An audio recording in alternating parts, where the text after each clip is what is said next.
I don't know if you need any introductions, but this is Lynn Stiff. She's a registered dietitian.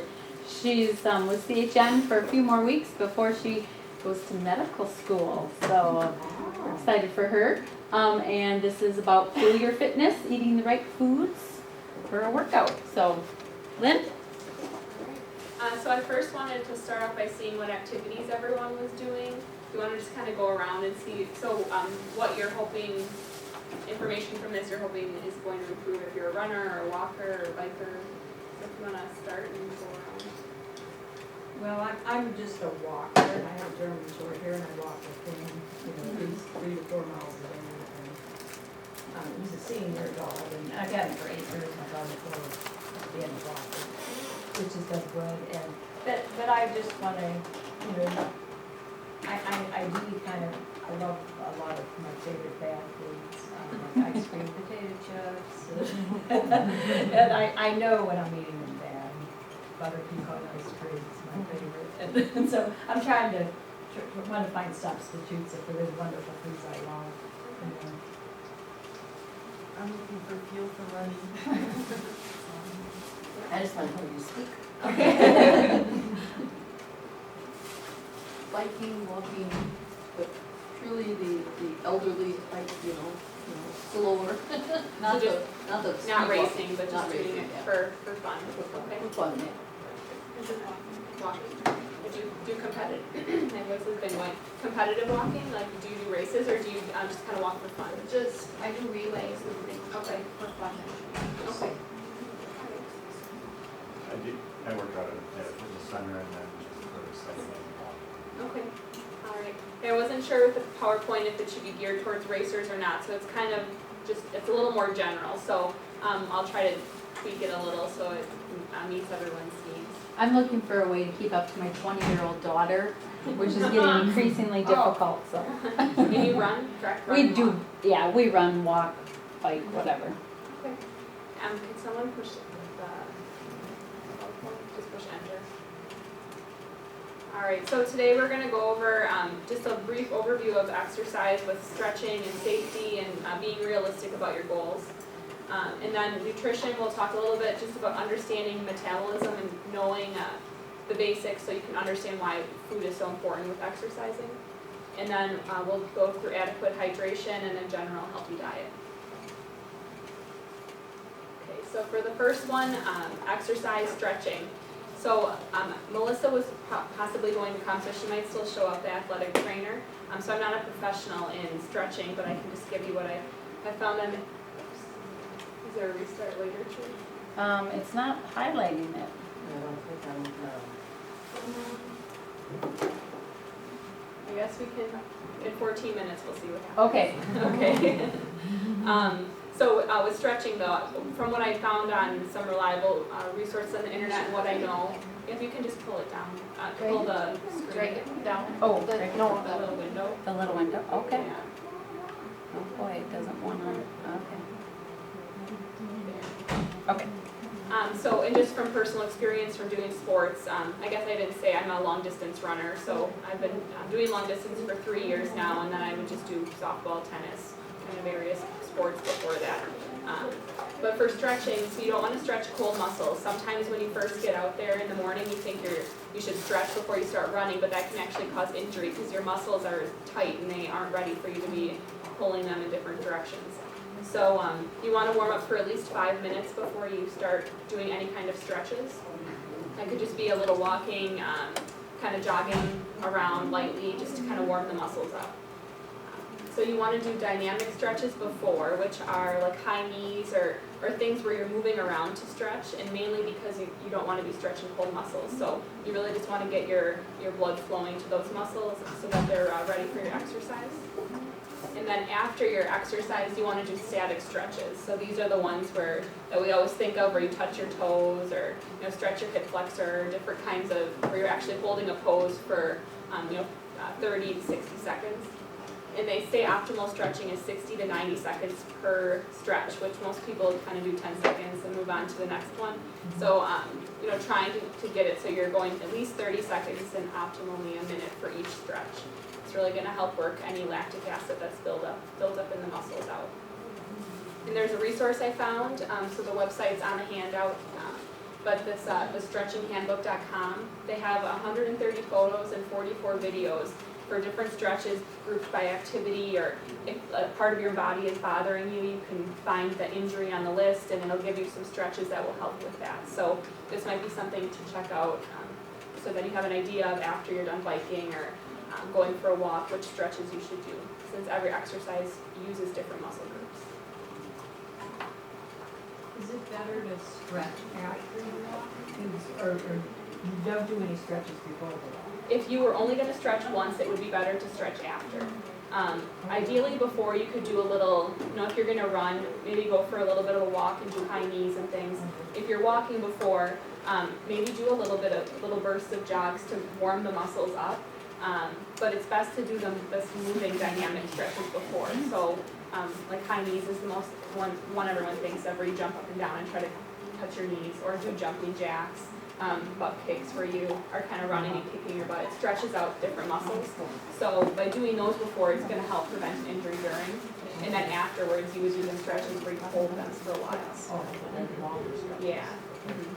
And sometimes after things like walking or biking, if it's more of a casual one, you don't always think to stretch because you just went on a walk just for fun. But it's important still to stretch because you are moving around and your muscles need to get that lactic acid out. And flexibility is very important. Lynn, it's not letting me advance to the next slide, so you're gonna have to have them follow along, and I think I'm just gonna do this update, Yeah, you can just restart. and then we'll restart it. So just follow along on your handout for now.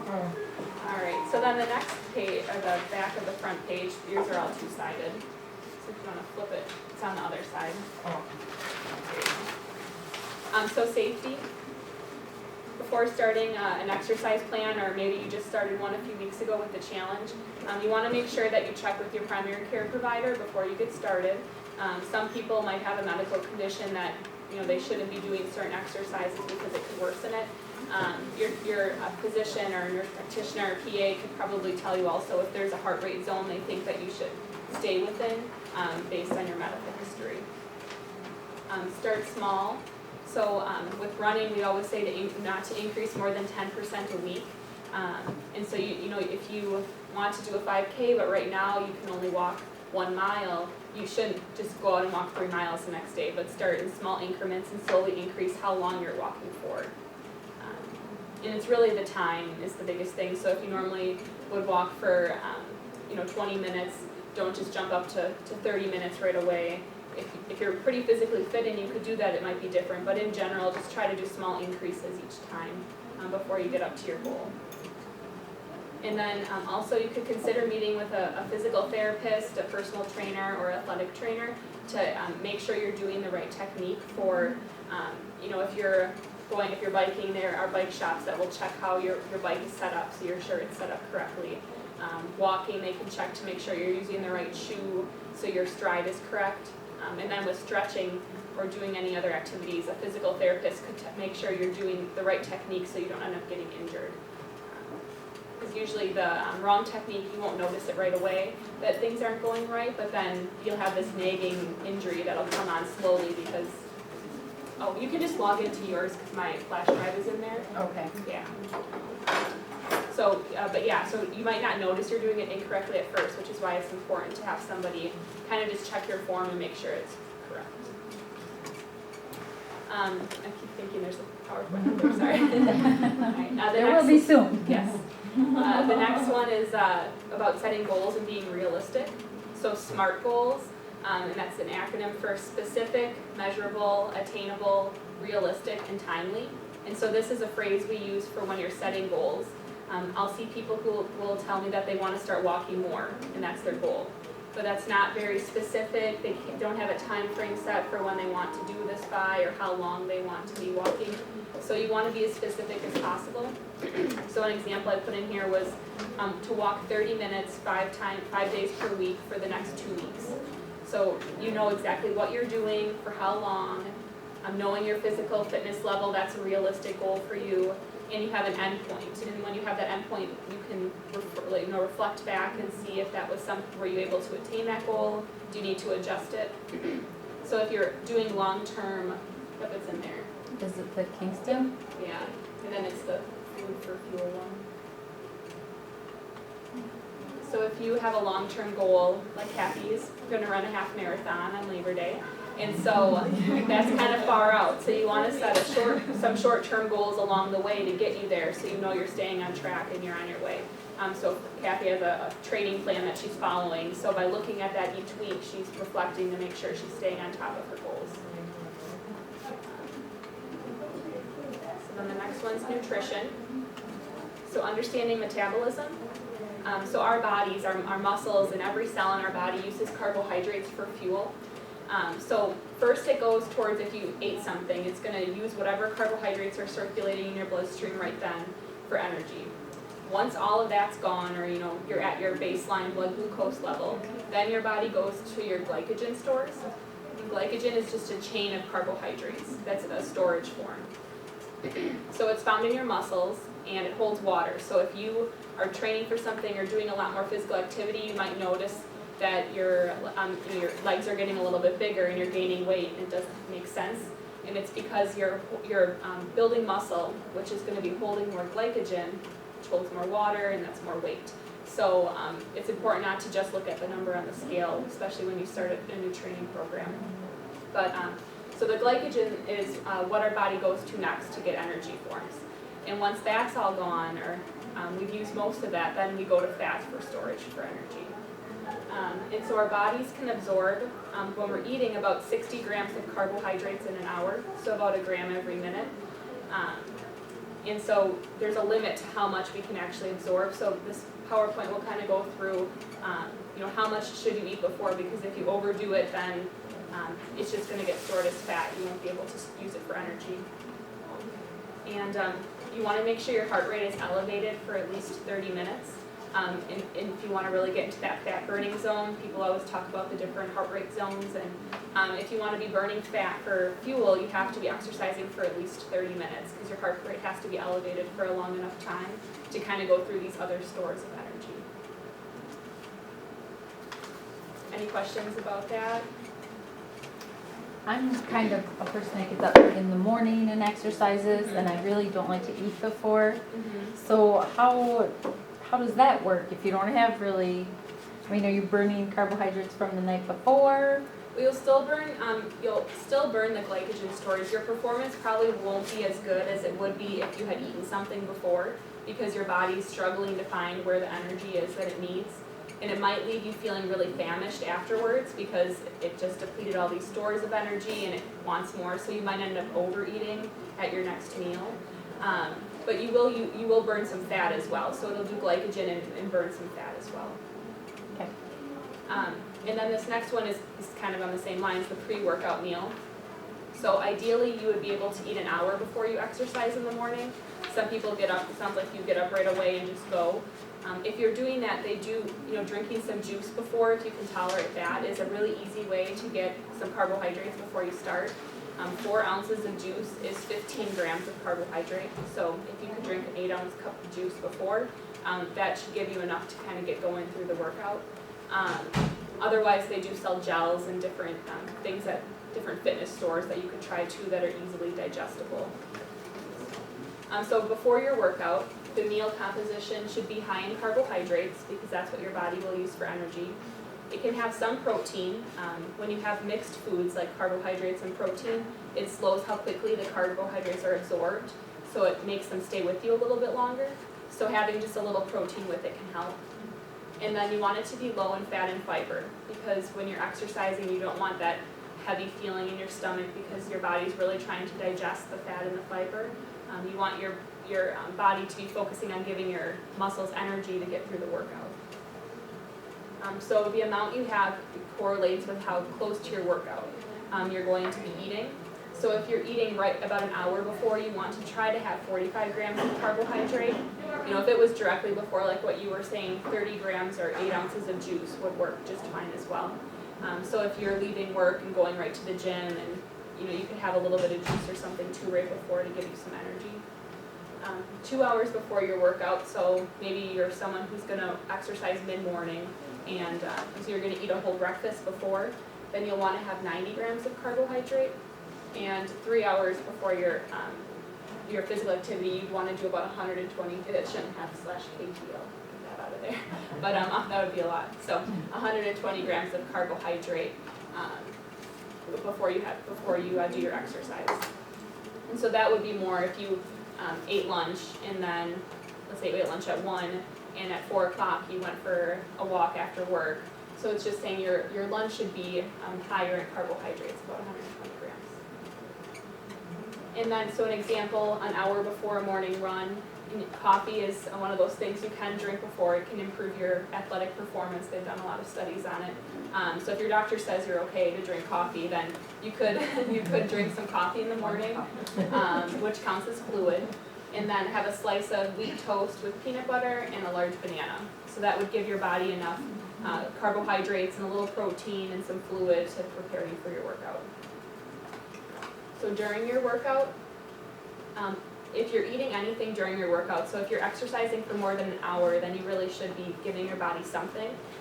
So during the workout, you'd want it to be high in carbohydrates, and you want them to be able to be absorbed very quickly because you want the energy then, not in a half hour when you're finished with your workout. So this would be low in protein, fat, and fiber, just giving carbohydrates only.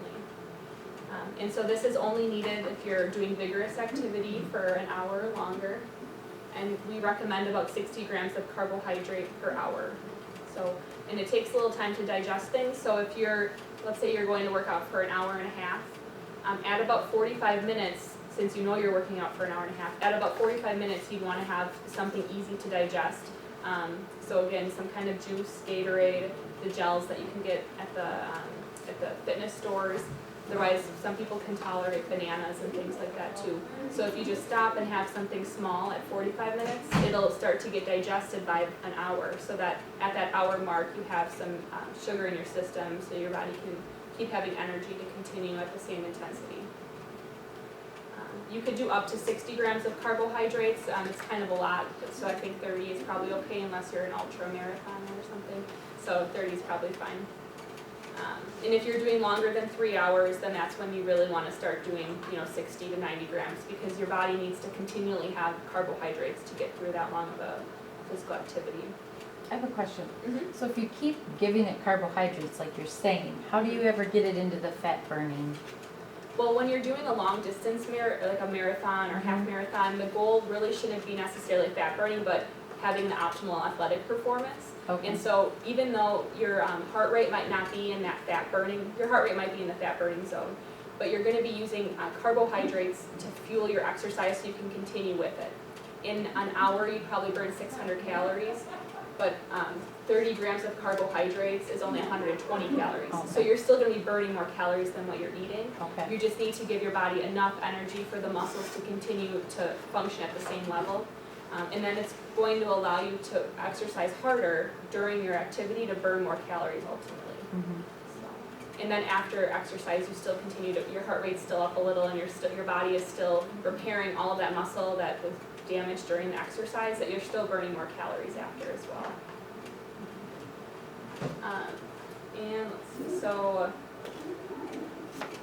and every person is different. So I know some people who can do a whole half marathon without any kind of supplemental nutrition, but every 45 minutes I have to have a gel if I'm running, because if I go over an hour without anything, I can tell I just can't keep the pace that I want to be keeping. So it takes some experimenting to know what works best for you.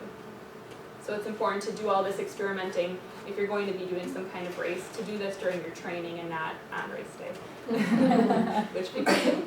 So.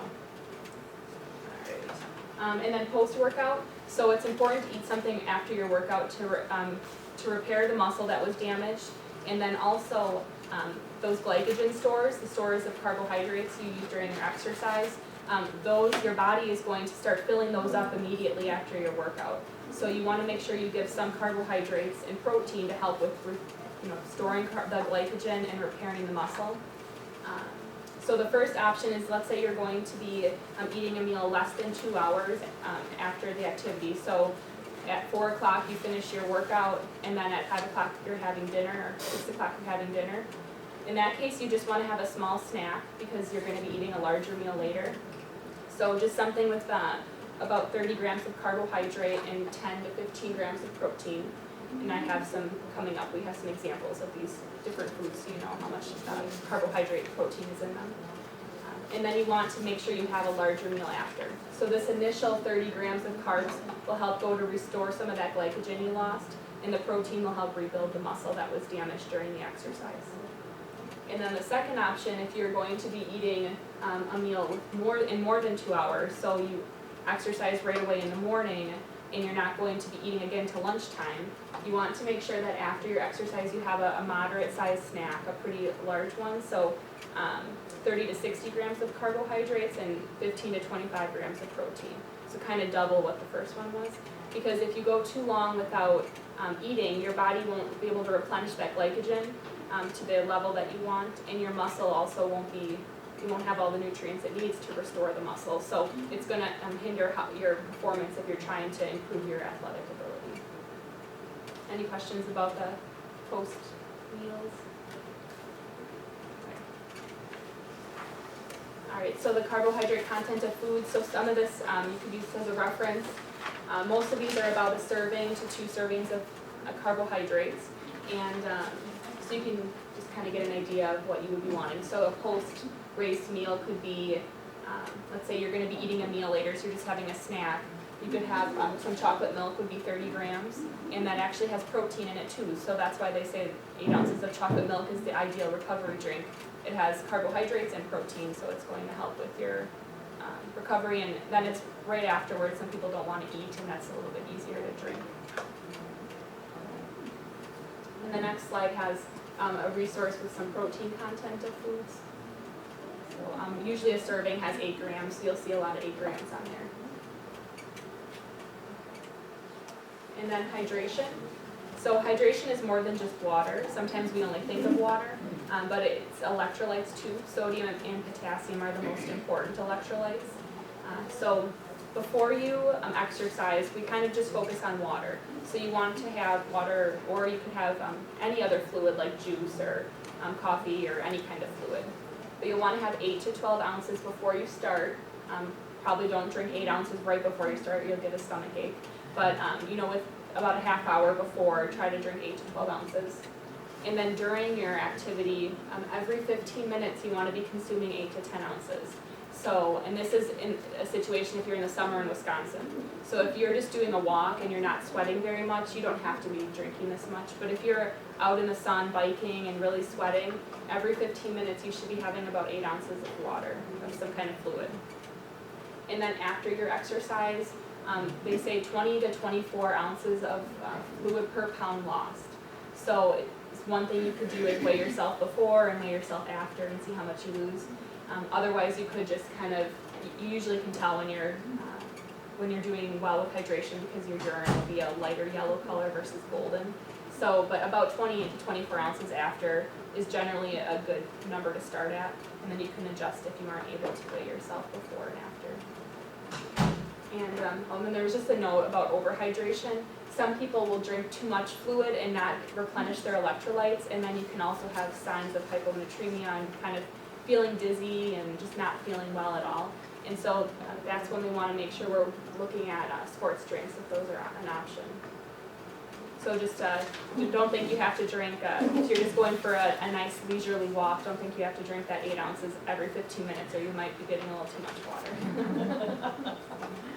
So for when you need a sports drink, sometimes people just assume that they have to use a sports drink and it's not always necessary. It might hinder your weight loss too because there are calories in most sports drinks. And so you want to make sure you're using one if you're in extreme temperature or significant sweating or prolonged exercise. So if you're exercising for over an hour, then that's when you might want to start considering a sports drink. There are low-calorie or no-calorie options. They have artificial sweeteners, so it's your own personal preference if you wanted to try those, but they do have sodium and potassium without the carbohydrate part to them. And if you're using a sports drink, they have carbohydrates, and so this can be part of your pre- and post-exercise meals, so it could actually serve 2 purposes. So if before your exercise you don't want to eat anything, you could drink some Gatorade. You're giving yourself some electrolytes and also some carbohydrates. And so then we want to try to choose food before supplements, or any kind of sports drink. So an example of something you could do, if you were doing a 60-minute run walk, let's say you were walking for 15 and run for 5 and walk kind of back and forth. after you finish, you could drink 24 ounces of water, and then you can have half a cup of trail mix. So then you'd be getting protein and sodium from your peanuts. You'd be getting carbohydrates and potassium from the dry fruit. So you don't have to use a sports drink, you could just use food as well. Because a lot of times people will drink too much sports drinks, and like I said, it can hurt your athletic performance. Or I'm sorry, your weight loss expectations. Questions about sports drinks at all?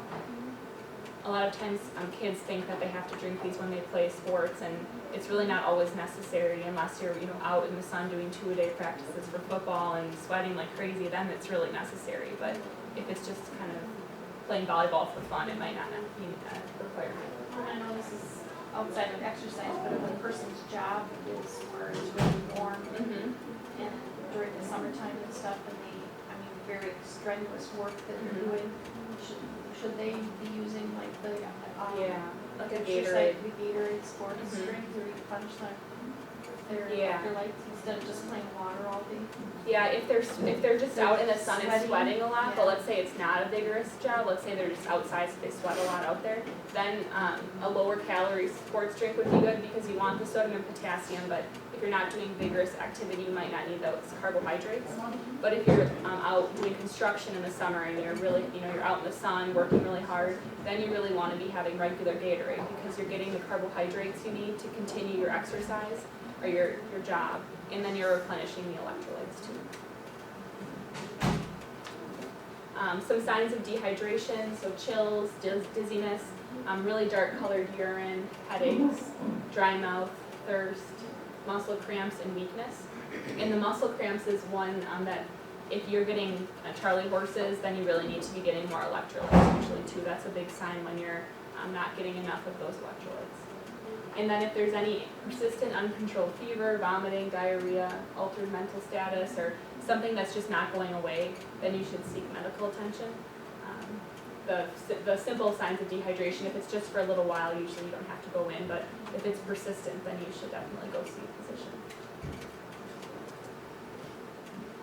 So a common concern, so I'm trying to lose weight, but you're telling me to eat more, this doesn't seem to make any sense. So you don't necessarily, you're not actually going to be eating more, it's just you're redistributing when you're eating certain meals. So you want to eat the right foods at the right time so that your exercise, your performance is good, but then you're also not eating too many calories, then you gain weight. So if you eat enough of the right food, you'll have the energy for a longer sustained exercise program like we kind of talked about before. If you don't have that fuel, you're not going to be able to keep that intensity that you want. And then if you're exercising for less than an hour, you don't have to be consuming any food during your exercise. Just look at the before and afters for what to eat. And then if you're not participating in moderate to vigorous activity for over an hour, you really don't need to have a sports drink. So those are things that maybe would hinder your weight loss, but you really don't need to be doing those unless you're doing prolonged activity. And then a healthy diet. So this is the new myplate.gov, the new food guide pyramid. So a simple thing is to just follow the plate. So you want, for an example of this, you can see the vegetables and grains take up larger portions of their halves, and the protein and fruit are smaller. So you might do a half a cup of fruit, 2/3 cup, or a half a cup of fruit and a whole cup of vegetables, or doing about double the vegetables versus fruits, and then 2/3 cup of grains, and then a half a cup of protein. So you can just see that you want to do a little less protein and fruit and a little more vegetables and grains, and then the dairy is off on the side in the corner. So really, if your plate looked like this at every meal, you'd be eating a balanced diet, which would help with your athletic performance and hopefully help with weight loss too. There's no dessert down there anymore, so you have to use dairy. Yeah. Oh, I'd find a spot for it. The lines Yeah. Yeah. Ice cream. Alright, and then, so a sample diet this is about 1,800 calories. And when I say one starch, it's just a serving of starch, and I can give you more information about this if you're looking to follow something with exchanges. But like a slice of bread would be a starch, a fruit would be like a half a banana or an apple, and then a protein would be, a lot of the examples actually are on that list for proteins that has the protein content of select foods, so you could use that as a guide. But, so before your run, if you had a starch, a fruit, and a protein to kind of get your body going. And then for breakfast, you have 2 starches, a dairy, a protein, and a fruit. Then, and I guess I don't have to read through all of these, but if you kind of follow this varied pattern, you'll be getting a variety of foods at every meal, with a variety of food groups of protein, carbohydrate, and fat. And you would stay within the 1,800 calorie range as well. Are most fruits, the whole fruit, one serving, or, Usually, bananas are just so big that, and they're Yeah. kind of dense and compact, so those are half a banana if it's a large one, unless you can get those really small ones. but like the grapefruit? That's usually half because it's so big. But like an orange, an apple, About this apple. that's like 1.5 probably. Yeah. And then for, like, yogurt, would that count for like a protein and a dairy? Yogurt would just count as a dairy. But you could always substitute like Kathy knows that dairy has protein and carbs in it, so that's why she's asking that one. So you could, if you weren't gonna have a protein, let's say for breakfast, instead of the protein, you wanted to have a glass of milk and a yogurt. So you could have 2 dairies instead of a protein, and the calories are pretty similar, and it has they both have protein in them, so that would be fine to substitute that in. But yeah, yogurt, milk, those would be cottage, yogurt and milk count as dairy. Cottage cheese doesn't have many carbs in it, so it counts as a protein. It's kind of confusing, but I could always give you some information if someone had questions. Any other questions about this? I know we don't have a lot of time, so I went kind of fast. A lot of it are things that you can look up at home, use this as a reference for planning out a meal at home. If I was going to, one of my neighbors, I would like to refer her to an exercise person, because she has she's a